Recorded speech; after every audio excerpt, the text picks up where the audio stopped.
Francine Guidance, bonjour. Quelles énergies nous portent cette semaine? Cette semaine est placée sous une énergie de circulation. La vie remet du mouvement dans nos relations, nos environnements et nos expériences.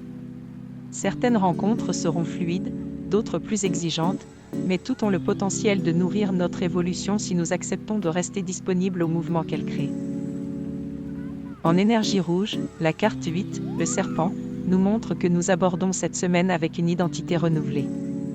Une transformation s'est opérée en nous et nous nous présentons désormais au monde sous une nouvelle forme.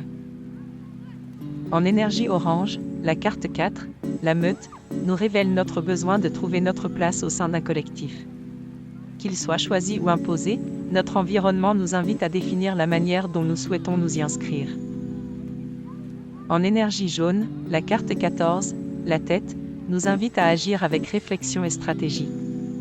Il ne s'agit plus seulement d'avancer, mais d'adapter intelligemment notre manière d'agir aux situations et aux personnes que nous rencontrons.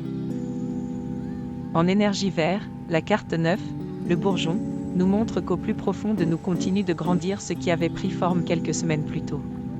Cette croissance intérieure sur laquelle reposent également nos principes, devient un repère qui nous permet de traverser les échanges sans perdre notre vérité.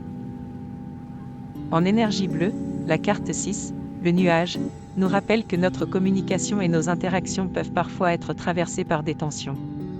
Elles font partie des ajustements naturels qui accompagnent toute nouvelle manière d'être dans le monde. En énergie indigo, la carte 15, l'arbre, nous fait prendre conscience que certaines expériences commencent à s'enraciner durablement.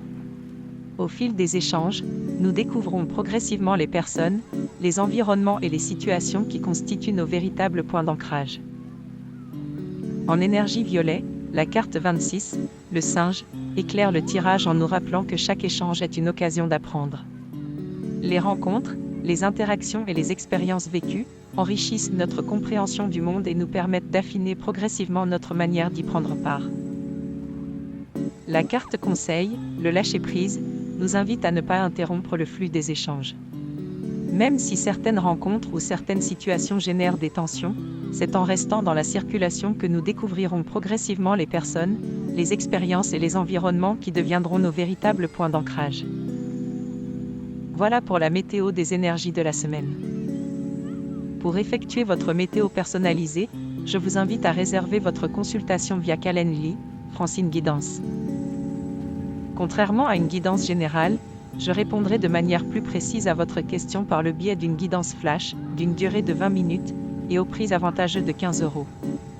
Merci à vous et à bientôt.